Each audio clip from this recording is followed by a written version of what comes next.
I can't let you be above her, okay? But So Captain Littlejohn has made me a lieutenant commander, okay? Yes. Huh? Oh, okay, thank you. No, I'm sorry. I'm a full commander now. great promotion. Okay, there we go. All right. Yes, there's one more. There's commission. Yeah, there he is. Director Stanishevsky. Yes. That's really awesome. Is that correct? Oh, okay, very good. All right, we're going to start here in a second, so I just ask that everybody be set, ready to go. We all good? Alan, tell me when. Tom? Go ahead. Sir. Good afternoon. It's day 6 of the recovery and repair operation regarding the USS The Sullivans. I just want to introduce the folks who are here with me. Captain Lexia Littlejohn, commander of the Buffalo sector of the Coast Guard. Paul Marzello, president and CEO of the Buffalo and Erie County Naval and Military Park. The fire commissioner of the city of Buffalo, William Rinaldo, director of the Department of Environmental Conservation for the state of New York, Chad Stanishevsky, and Don Polito of the Department of Public Works. I want to just reiterate and stress that progress continues to be made. And as we have said, as the mantra for this operation has been said, failure is not an option, and we continue to work in a united, unified, and collective fashion on the mission of the repair and recovery of USS The Sullivans. There are two main focuses for today, with nearly 60 workers now on site. The environmental remediation efforts continue, and Captain Littlejohn will give an update on the environmental remediation efforts. And secondly, crews continue to learn more and more about the ship, helping us in the recovery and repair mission. And Paul Marzello will talk about some of the things that we have learned that will enable us to move the recovery and repair of the ship forward.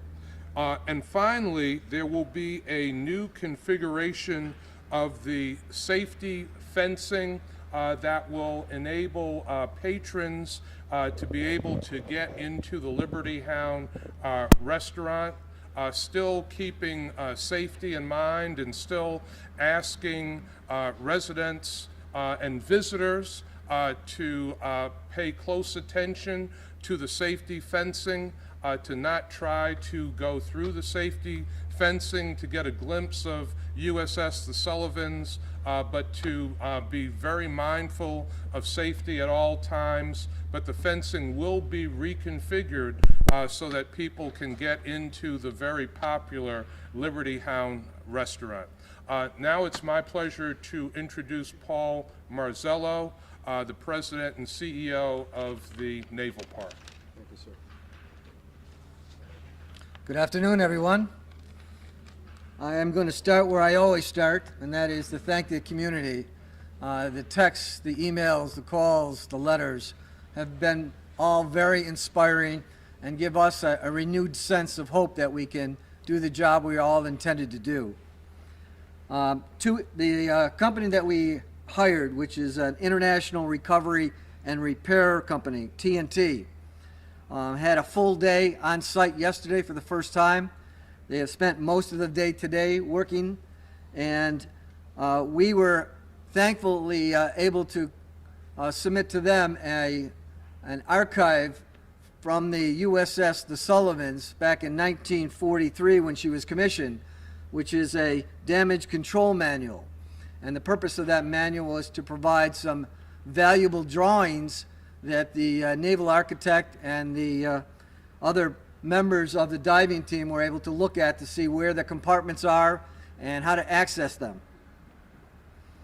I've said in the past this is a complicated process, and it has several variables, so we are trying to be extremely cautious. As of noon today, it was reported that we have removed 4,610 gallons of oily waste and 8 cubic yards of oily debris or flotsam. Also at the morning meeting, BIDCO had intended to put 2 divers into the water. Mother Nature had other ideas. The situation changed with high winds and high water levels, so that mission was postponed until tomorrow with hopefully better weather conditions. We continue to take every precaution with these divers. They are always tethered and harnessed and swim in pairs. We've established 3 means of access and egress. We have 2 ladders leading down into the ships and a basket crane dockside. As usual, we have a wrap-up meeting at 1600 every day. We will discuss the plan that will take place tomorrow, review the conditions of today with hopefully some new data. And as of 1300 today, the ship's condition is still static. There's been no change in position. She is sitting on the bottom and kind of wedged right against the shoreline. I want to end with where I began, and that is to thank this community. We are doing our best. We appreciate your patience, and with Godspeed, we're going to get this job done correctly. Let me now introduce the commander of the Coast Guard Buffalo Sector, Captain Littlejohn. Good afternoon. As Paul said, we're working in a unified effort to conduct this response. So our goals this afternoon and throughout the response are: number 1, safety of responders and the public; 2, protection of the environment; and 3, refloat and repair the Sullivans. So I want to give you some of the goals that we have underneath of those objectives. So for safety, the Coast Guard has established a safety zone that covers the Buffalo River entrance channel and all portions of the Buffalo River. What that's going to do is it's going to require a no wake speed past the Naval Park. Vessels over 100 gross tons will be required to notify the Coast Guard 2 hours prior to entering the Buffalo River. And that is to ensure the safety of the divers. For protection of the environment, as Paul said, there has been oil removal conducted. We're continuing to conduct debris removal. We've also been able to maneuver the boom that's surrounding the vessel into a better shape so that it better contains the oil that was emanating from the stern of the vessel. For number 3, refloating and repairing the Sullivans, we've made progress on that with the topside survey. It is essentially an initial damage and stability assessment that's been commenced, and that will provide the information that we need to then develop a plan for repair and refloating the vessel. So we've made progress. We will continue. Hopefully the weather will cooperate tomorrow to get divers in the water and conduct a better assessment. At this time, I will turn it over to Director Staniszewski. Good afternoon, everyone. My name is Chad Staniszewski. I'm the Acting Regional Director for the DEC. Our role in this incident is really to support the Coast Guard relative to any environmental issues associated with this recovery. Mainly, the immediate concern is the oil that is emanating from the ship itself. We have been involved in this incident from the beginning. Our spill response team has overseen both the efforts to recover oil as well as the mitigation efforts relative to the boom, and we will be reviewing any plans for further actions relative to righting the ship and how that oil and debris will be managed. So that's really our role. We've worked with the Coast Guard on previous projects that had a very successful outcome, so we look forward to continuing to do so with this incident as well. Thank you. As everyone has indicated, the recovery and repair operation for USS The Sullivans is a very involved one, as you can hear and as you can see. It will also be, as we have noted, a very expensive one, and again, we want to express our thanks to United States Senate Majority Leader Chuck Schumer, who was with us yesterday, committing 3 areas of federal funding to this operation, which are going to be critically important to the success of this mission. Again, we thank the media for your coverage, for you following the story, and we will now open up for your questions. Just wanted clarification. They're still focusing right now on getting contaminants out of the ship, right? It's not water at this point. It's mainly the contaminants before they can go back to draining out water more. Primarily contaminants. So that is what we're talking about when we say oil removal. We've removed approximately 4,000 gallons of oily water waste, essentially, which is primarily oil. Where did it come from? It's coming from tanks inside the ship. So just to confirm, no divers were in the water today due to the weather, is that correct? That's correct. And then obviously besides that, what other issues is this weather posing? You would think middle of April you wouldn't be having to deal with this, but obviously it's Buffalo. So what is that? What goes into it now? It just becomes a consideration when you're dealing with, number one, safety. As we talked about, safety of responders and the public is paramount. So we have to think about that when we're laying boom. That's a consideration there. We have to think about it when we're putting divers on the vessel. We have to think about it when we're putting people onto the vessel.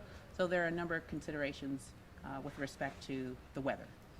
Can you tell us just a little bit more, and I know, Paul, if you want to jump in here too with the captain, what will those divers be doing when they actually go into the compartments? And do you anticipate at some point the divers can get into the water on the outside of the hull, maybe when conditions clear up a bit, to allow also to do an inspection of the outside of the hull? So the first thing that the divers are going to be doing is conducting an outside of the vessel survey. So we need to make sure that it's actually safe to put divers into the vessel, and I would think that we wouldn't do that until we get the vessel in a stable position. We know it's stable, water's not coming in, those types of things. So that's what I would suggest, unless you have anything else, Paul. Well, you want to come to the podium? Oh, you good? I think you've got it well under control. Okay. Well, when they actually do go into the compartments, so they'll do the outside survey first. Correct. When they actually do go into the compartments, what will they be doing? I mean, I know there's a lot of watertight compartments the way the ship was made originally, but can you walk us through that a little bit? I'm not saying you're a diver, I'm not either, but can you walk us through that maybe a little bit of what? I will give you a general assessment, and then, of course, at a later time, maybe after this, we can talk with the salver and get to you some more specifics. But essentially what they need to do is they need to do an assessment. They need to figure out where the water's coming in from, how is the water coming in. So that's why we want to do an outside of the vessel assessment first, and then we can, once we get more information from that, we will go inside and sort of figure out, you know, does that match up with what we're seeing on the outside? Can we repair it? Does it need epoxy? Does it need wedges? Does it need plugs? So that's kind of what we're looking for. How can we get this vessel refloated? Obviously, we've got to fix those issues in areas where the water is coming in first.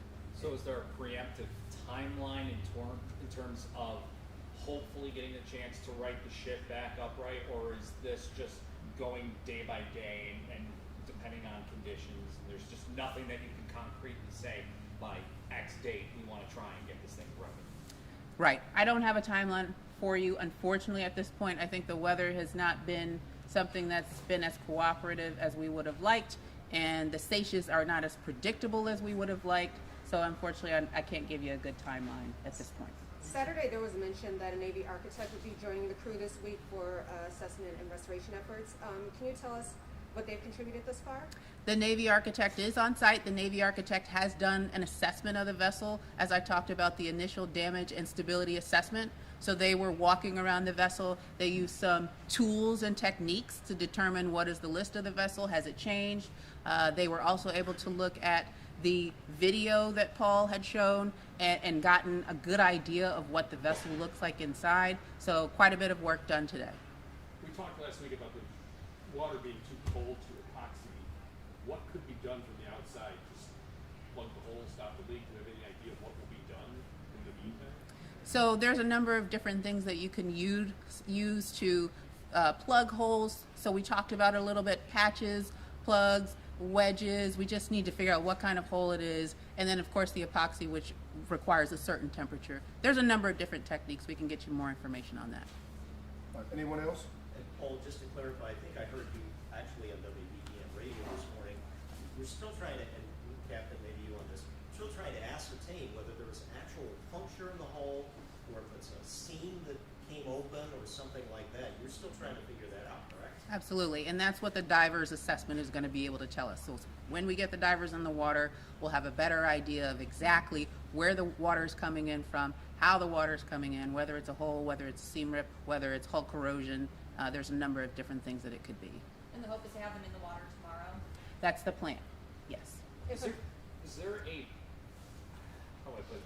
Is there one way that, the way that it was breached, is there a way that you're kind of hoping that it happened more than another way? Is it more beneficial if it was more of just a seam or a puncture or something like that? Or do you just go about it all in the same way and trying to assess everything, but trying to make the repairs necessary to right the ship? I think if there's an individual hull breach, that's easier than there being a consistent amount of water coming in from many different places. So I think that's what I would say in response to that question. If inclement weather continues to be a problem in postponing work from being done, is the ship in danger on taking any more water? The ship is fairly stable right now. So if it does take on more water, right now it's kind of right up against the pier. I don't suspect that there would be additional damage to the ship or, you know, cause any additional kinds of problems there. But yeah, that's what I would say to that. All right, we good? Where did the oil come from? Can you mention that, Paul? Maybe, you know, people think a decommissioned ship. Why is there oil on a decommissioned ship? Yeah, I think the captain mentioned that earlier. This is an 80-year-old vessel. When she first came to Buffalo in 1977, you know, the Navy transfers the ship to a city or a municipality, and they're supposed to give it to you without any fuel oil. But as we know, back in the 70s, there weren't the environmental concerns or the knowledge that we have now. And to turn a ship over doesn't mean that you get in there and scrub every last ounce of oil out of a ship. That's a difficult thing to do. The the gas, the diesel, is in the bottom of the ship. It's not in a nice controlled little tank like you have on an automobile. It's the bottom portion of the ship. So it's tucked in all kinds of nooks and crannies, and it's a difficult thing to get out. So when they turn it over to us, there are some risks with that. Okay, Chad, would you Marlene? mind, Chad, would you mind spelling your last name for us, just so we have it on record? You don't know how to spell You know, just to be safe. it? STANISZEWSK. The normal spelling. Yeah, of course. We all good? Thank you, everyone. Thank you. Thank you. Thank you, guys. Thank you. Thank you. Thank you very much, Captain. Good job. Donnie? Thanks, sir.